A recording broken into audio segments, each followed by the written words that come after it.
देखो, last lecture में मैंने तुम्हें एक चीज बताई, कैपेसिटर, R1 रेजिस्टेंस,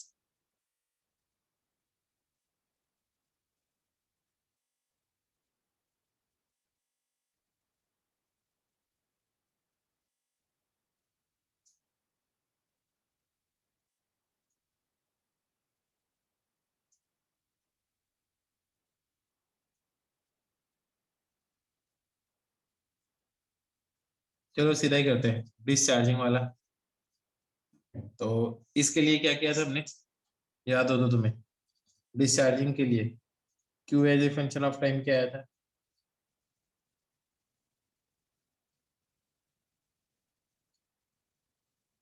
ये फॉर्मूला था।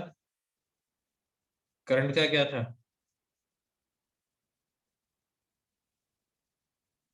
और टॉ क्या था? टाइम कांस्टेंट था। ऐसे ही चार्जिंग के टाइम के लिए क्या था?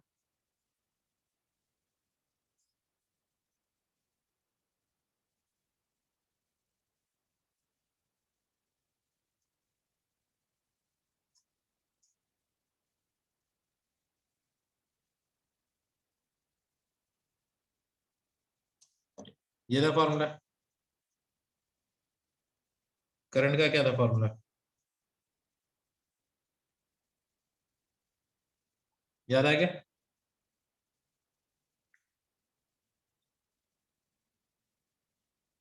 ठीक है, अब सुनो।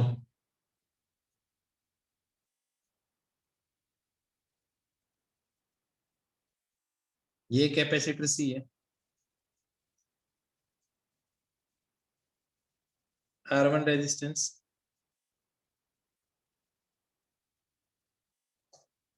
R2 resistance.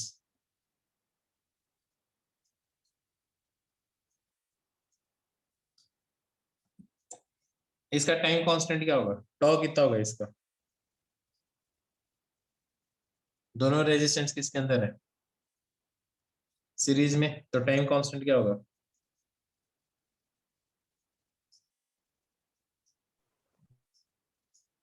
क्या ये बात समझ में आ गई?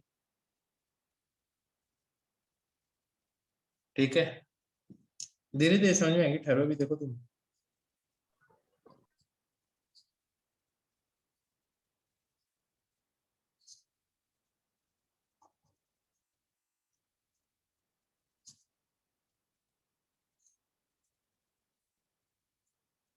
अब बताओ इसका टाइम कांस्टेंट क्या है?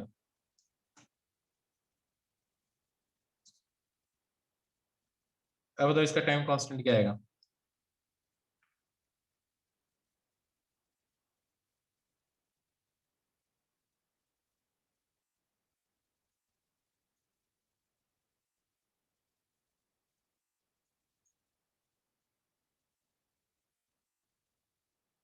बेटा बताओ।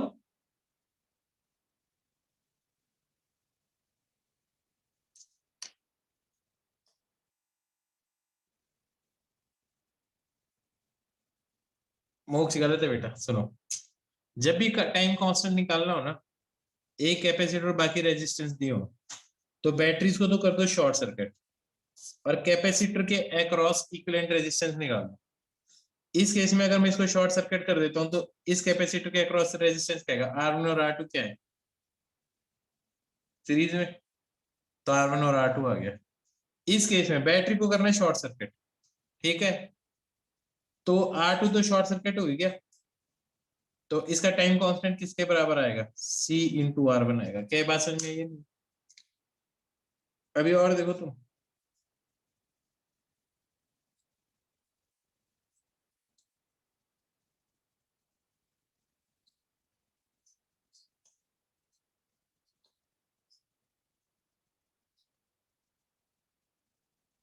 इसका टाइम कांस्टेंट बताओ क्या आएगा?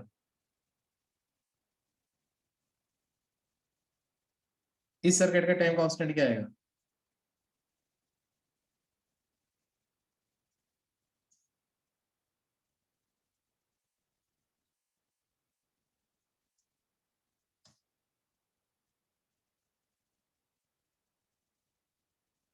अब तुम देखो, तुम्हें इसको शॉर्ट सर्किट करना है, इसके अक्रॉस क्या होगा, ये दोनों तो पैरेलल में,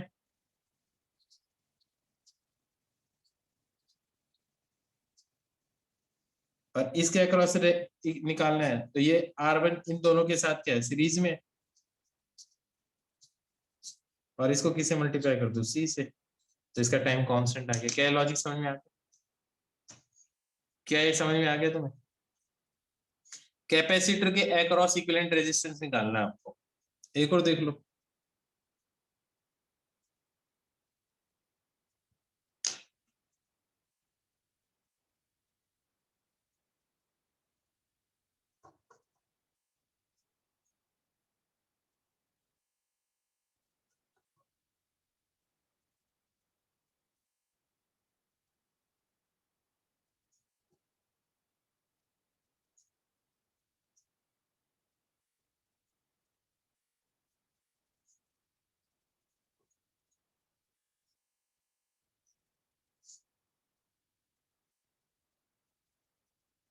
इसका टाइम कांस्टेंट बताओ।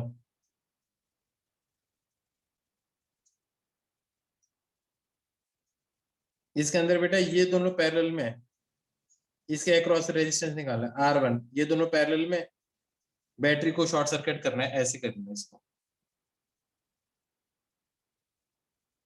इसमें ये तो शॉर्ट सर्किट है ना, शॉर्ट सर्किट हो गया तो इस C के अक्रॉस इधर से जाएगा ना करंट, यूं, तो ये तो शॉर्ट सर्किट हो गया ना, ऑटो कोई काम का ही नहीं।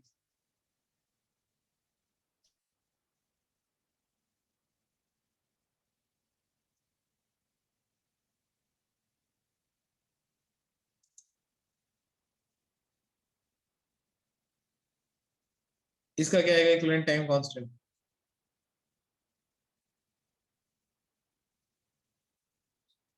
C इंटू R1 आएगा। क्या बात समझ में आ गई? अब ध्यान से सुनना जो मैं बात कहूं तुम्हें, ठीक है? इक्विवेलेंट टाइम कांस्टेंट निकालना आ गया ना, किसी भी टी टाइम पे इस पे क्या चार्ज होगा, किसी भी टी टाइम पे, तो देखो तुम्हें एक बार बताऊं, फॉर्मूला ये था ना चार्जिंग का,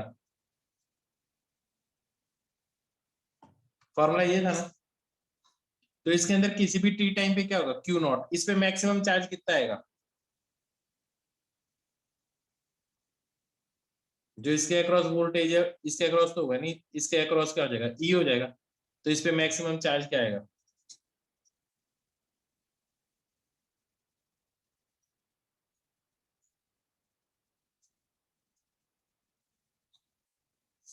क्या बात समझ में आ गई? क्या बात समझ में आ गई?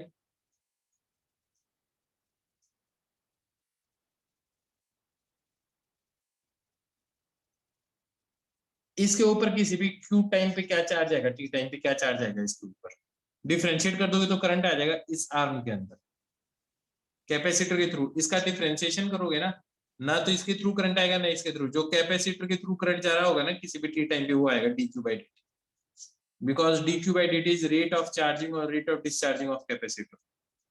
इसके लिए क्या करोगे, इसके ऊपर इसके अक्रॉस पोटेंशियल डिफरेंस क्या होगा ये बताओ मेरे को।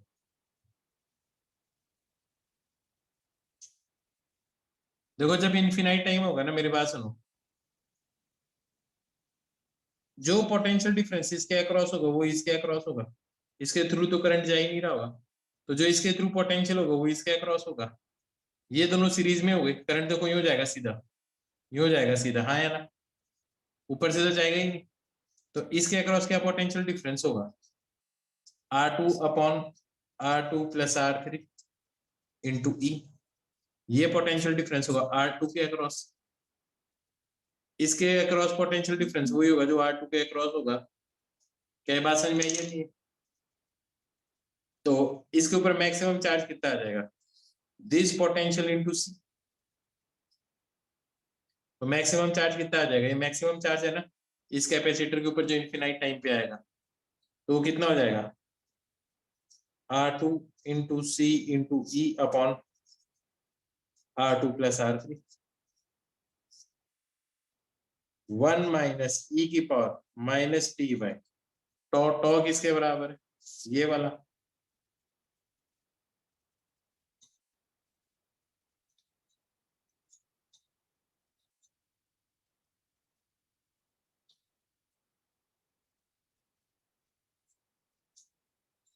ये लो, दिस इज द आंसर।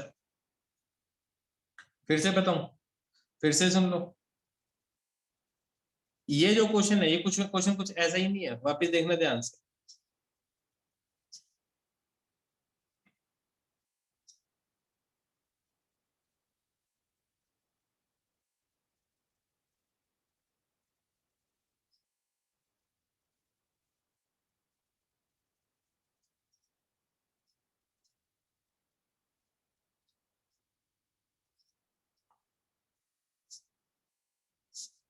मेरे को बताओ, इस सर्किट में इस सर्किट में कोई अंतर है क्या?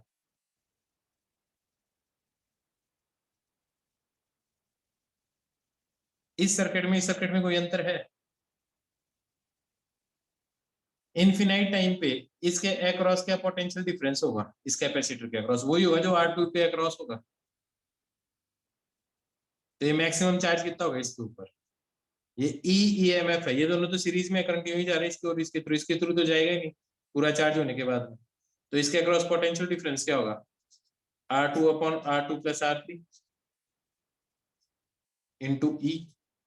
डायरेक्ट रेशियो के अंदर पोटेंशियल ड्रॉप होगा। ये पोटेंशियल अब इसके अक्रॉस होगा इनफिनाइट टाइम बाद में, जब ये फुली चार्ज हो जाएगा। और जब ये फुली चार्ज हो जाएगा तो इसके ऊपर आ गया। और जब इसके ऊपर आ गया तो इसको किससे मल्टीप्लाई कर दो? C से। तो इसके ऊपर मैक्सिमम चार्ज आ गया ना, कैपिटल Q। अभी भी नहीं आई बात समझ में?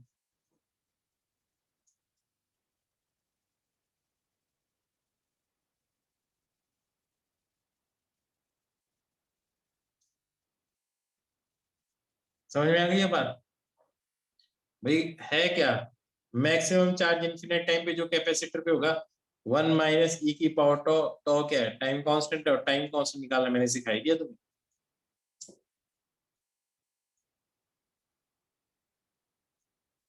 अब समझ में आ गई? तो जब भी किसी भी टाइम पे चार्ज निकालना है, आपको दो ही चीजें फाइंड करनी है।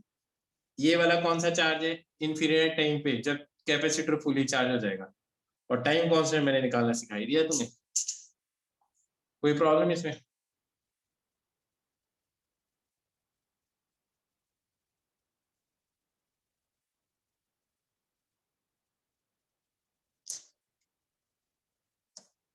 इसमें क्या करोगे, अगर मान लो इसी के साथ एक कैपेसिटर यहाँ पे और लगा दो, ये C1 हो गया, ये C2 हो गया। तो इस फॉर्मूले में क्या आएगा? इक्विवेलेंट कैपेसिटेंस ले लो, इसका क्या आ जाएगा? C1+C2 आया ना। ये C1 आ गया और ये C2 आ गया। अब इसके लिए क्या करोगे? C की जगह क्या लिखोगे? C1 × C2/C1+C2। ये नया टाइम कॉन्सेप्ट आएगा, आया ना। सीरीज पैरेलल का तो पता ही है तुम्हें। क्या बात समझ में आ गई अच्छी तरह से? बेसिक तरीका समझ में आ गया कैसे सॉल्व करना है? क्या करना है आपको? क्या करना है आपको?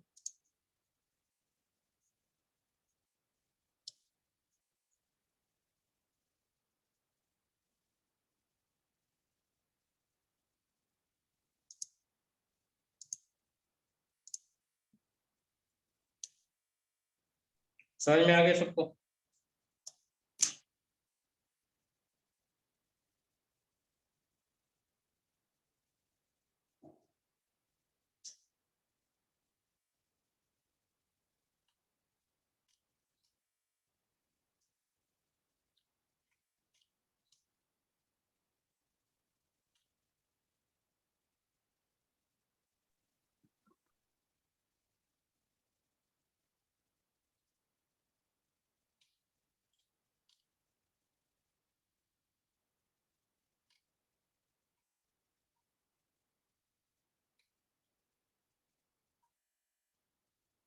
यहाँ तक समझ में आ गया सबको अच्छी तरह से? चलो ठीक है, समझ में आ गया।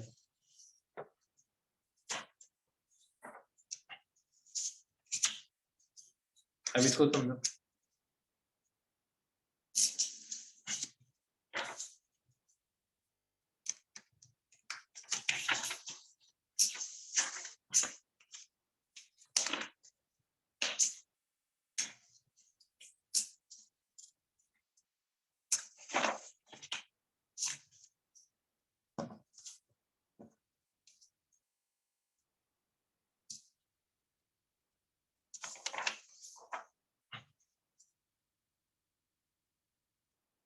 ये तो हो गया जब कैपेसिटर कैसे लगेंगे चार्जिंग के टाइम पे। एक बार डिस्चार्जिंग वाले भी देख लेते हैं।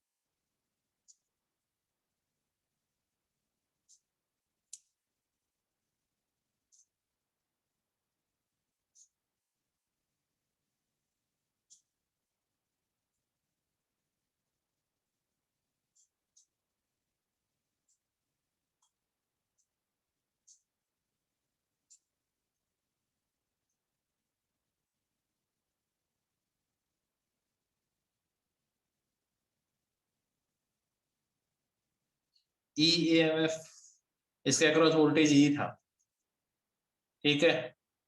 तो इस पे चार्ज किसके बराबर हो जाएगा, सी इंटू। जैसे मैं स्विच क्लोज करूंगा किसी भी टी टाइम पे क्या करंट होगा इसमें, टाइम कांस्टेंट बताओ, टाइम कांस्टेंट क्या होगा।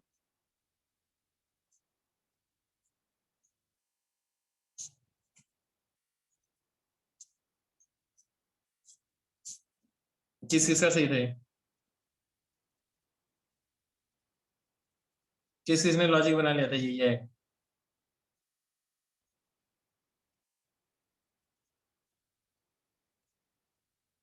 अब किसी भी टाइम पे इसके अंदर चार्ज क्या होगा,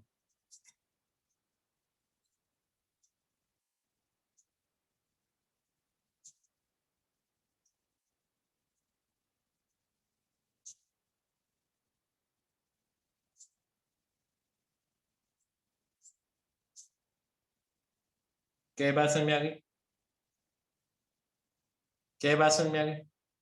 तो सेम ही प्रोसीजर है, कुछ नहीं है, बस थोड़ा सा फॉर्मूला चेंज है। यहाँ पे क्यू नॉट है और उसके अंदर 1 माइनस ई की पावर था, इसके अंदर सीधा क्या है, ई की पावर है। क्या बात समझ में आ गई सबको, क्या बात समझ में आ गई सबको।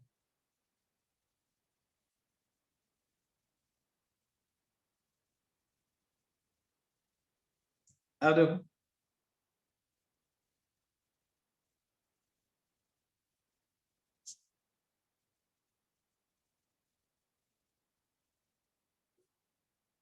ध्यान से देखना जो चीज मैं तुम्हें बताऊं इस बार। बेसिक तरीका कुछ और है इनको सॉल्व करने का, पर हमारे वो काम का नहीं है, कभी पूछा नहीं जाएगा तुम्हें।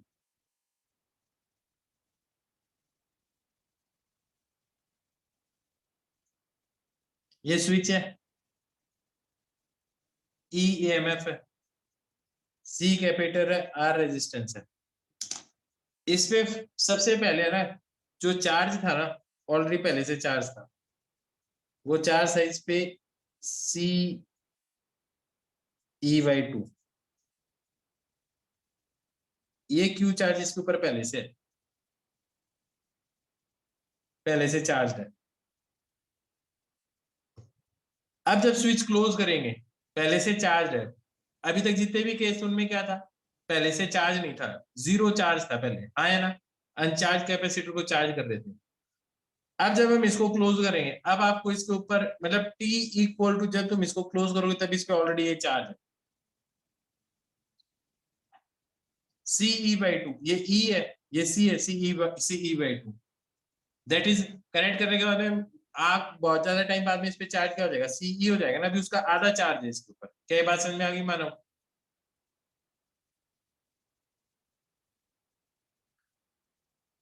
अब देखो, जब ऐसे क्वेश्चन को सॉल्व करना हो ना, तो एकदम बेसिक तरीका लगाना चाहिए, ठीक है।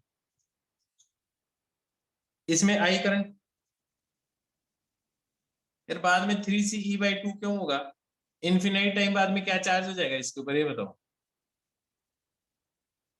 ई वोल्टेज इसके अक्रॉस हो जाएगा, तो चार्ज क्या हो जाएगा इसके ऊपर, सी, खत्म बात। क्या बात समझ में आ गई। अब जब ये बात समझ में आएगी तो समझो इसको। इस पे किसी भी टाइम पे चार्ज क्यू है, इसकी इक्वेशन क्या होगी? क्यू बाई सी, इसका cross plus I R should be equal to E. आया ना?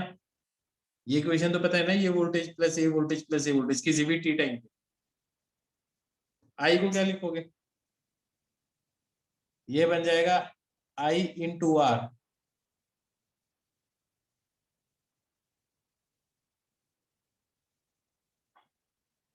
ई माइनस क्यू बाई सी।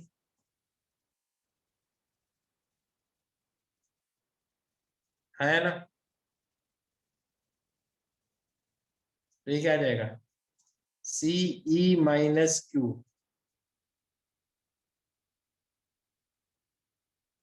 और आई को क्या लिखोगे? D Q by D T, rate of charging. ध्यान से देखो, इसको ऐसे लिख सकता हूं मैं।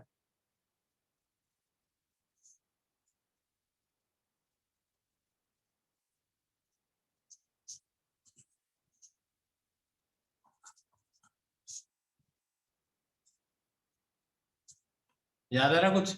पहले भी ऐसे ही सॉल्व किया था इसको।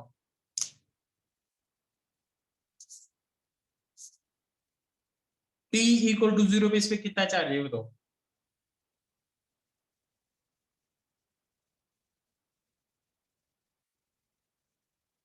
सी ई बाई टू, बिल्कुल सही बात है। और टी टाइम पे क्यू चार्ज। हो गया solve. Log E C E Q C E by two से लेके क्यू तक, इसके डिफ्रेंसिएशन से मल्टीप्लाई तो -1 भी आ जाएगा। ये क्या आ जाएगा? T by R C, minus आई इधर आ जाएगा। याद है कुछ? Upper limit minus lower limit कर दो।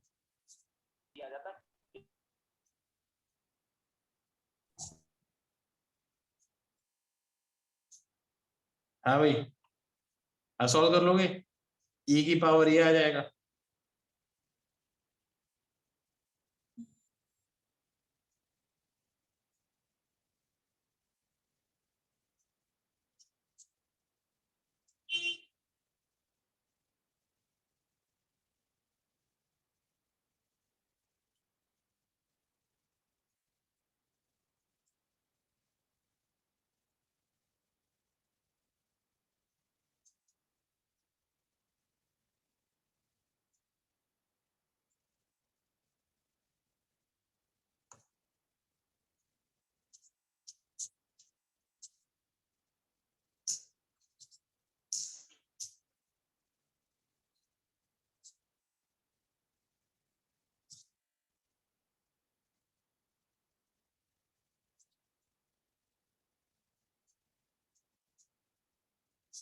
आ गया समझ?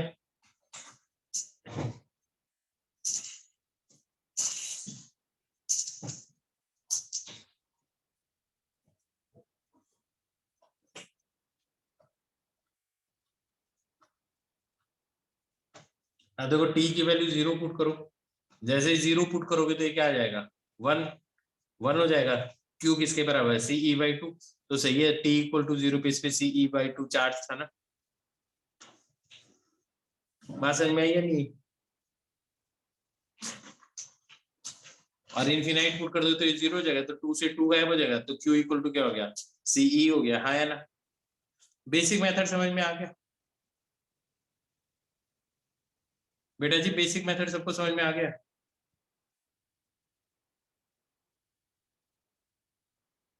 पक्का?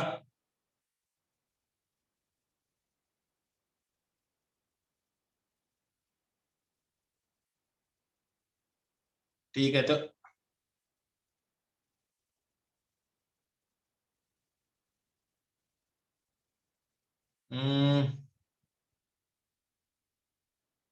मुश्किल है मानो, नीट में नहीं आते इतने टाइप के क्वेश्चन। वैल्यू पुट करके ही आइडिया लग जाता है उसके अंदर तो।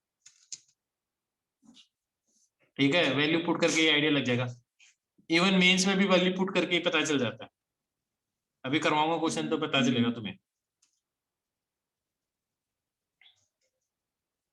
यहां तक तो समझ में आ गया ना सबको? जहां पे भी सीई है उसको कैपिटल क्यों लिख सकते हो, कोई प्रॉब्लम नहीं है उसमें, अगर गिवन है तो। ये वाला लिख लो, ये वाला लिख लो एग्जाम्पल।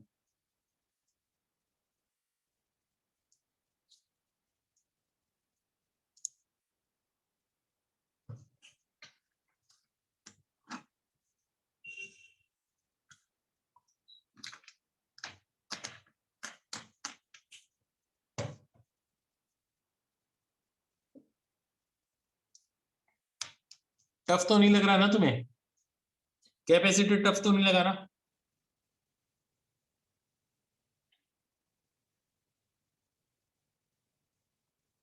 बस मेरे को थोड़ा लगा टफ, कोई बात नहीं, डाउट पूछ लो जहाँ जहाँ टफ लग रहा है।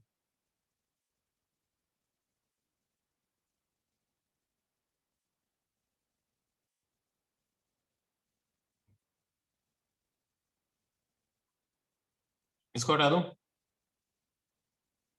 इस पेज को हटा दूं क्या? सुनो तो, अब इसमें एक टाइप की और क्वेश्चन है जो मैंने नहीं करवाए थे, ठीक है? अब उनकी बारी है, ठीक है?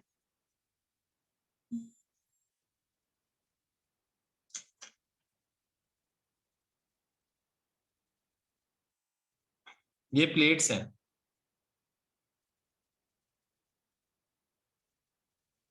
ऐसे कई बार क्वेश्चन मिलेंगे तुम्हें। इन दोनों को आपस में ज्वाइन कर रखा है ये ए,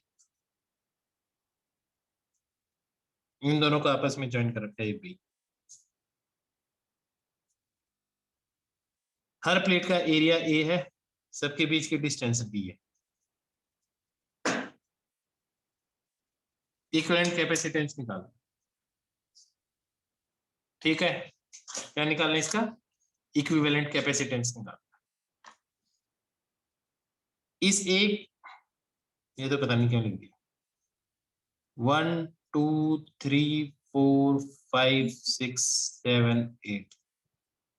अब एक चीज देखो, वन के सामने तो कोई है ही नहीं प्लेट, वन सरफेस के सामने, तो ये तो कोई कैपेसिटर बनाएगी नहीं ना, 8 बनाएगी। तो चेन को लिखो या मत लिखो कोई फर्क नहीं पड़ता।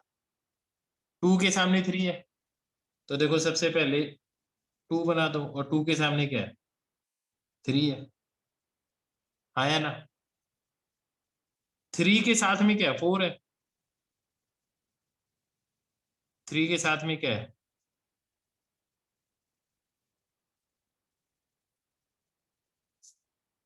4 है। अब 4 के साथ में क्या है? सामने क्या है? 5 है। 4 के सामने 5 है। 5 के साथ में क्या है? 6 है।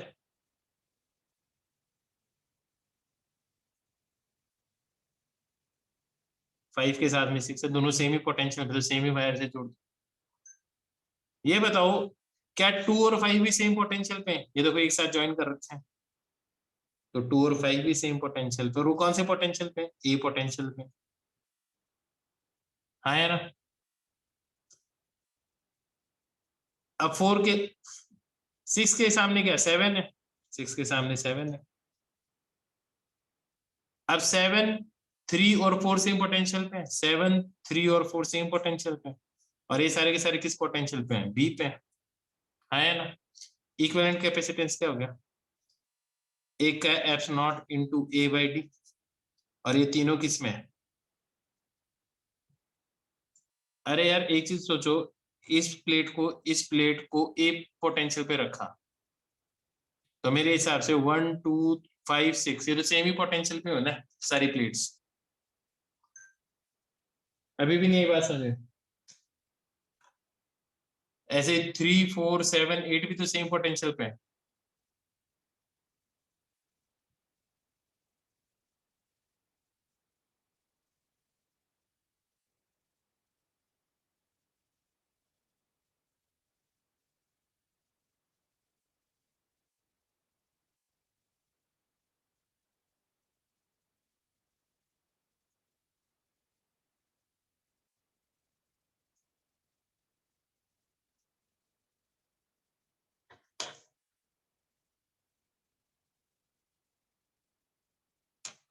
समझ में आ गया? तो ये तीनों क्या है, पैरेलल में, तो ये सी इक्विवेलेंट आ गया। ऐसे एक दो क्वेश्चनों की और प्रैक्टिस करवा रहा हूं मैं तुम्हें, ठीक है? अब देखना तुम,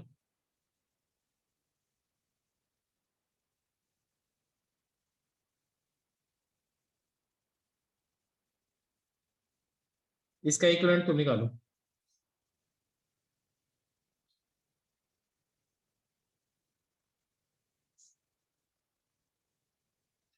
हर का एरिया ए और सबके बीच की डिस्टेंस दी है, सबके बीच की डिस्टेंस दी है, इसका इक्विवेलेंट निकालो।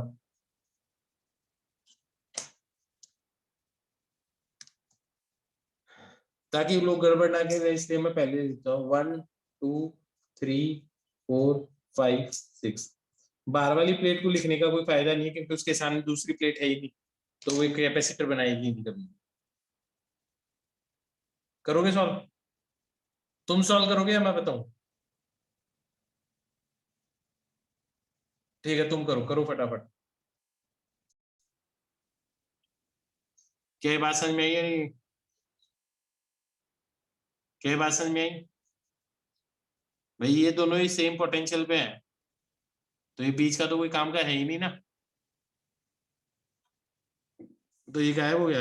ये दोनों क्या है, पैरेलल में। आ गया आंसर? क्या ये बात समझ में आ गई? H not into A by D का 2 टाइम्स। एक क्वेश्चन और दूं, एक क्वेश्चन और दूं।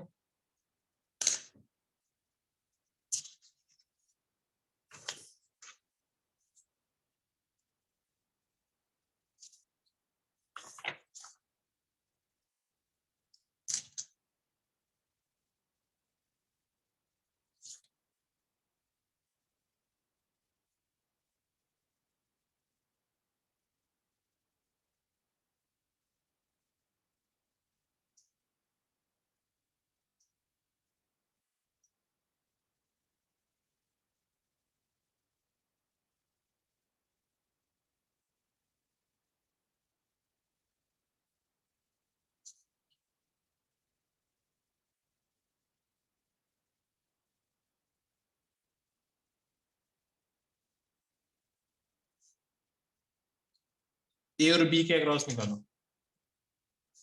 ए और बी के across area A distance B, सबके बीच की। करो सॉल्व।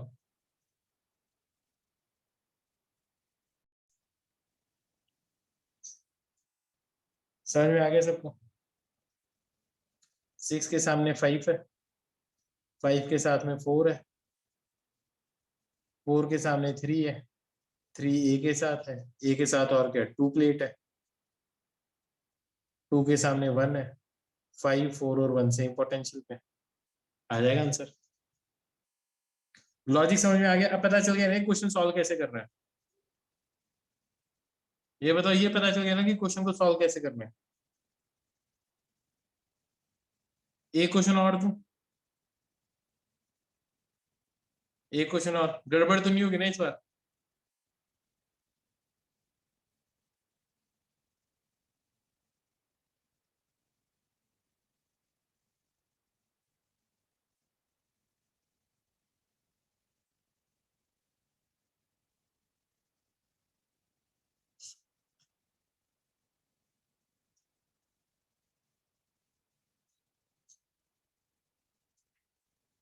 इसका इक्विवेलेंट निकालो। नंबरिंग कर देता हूँ।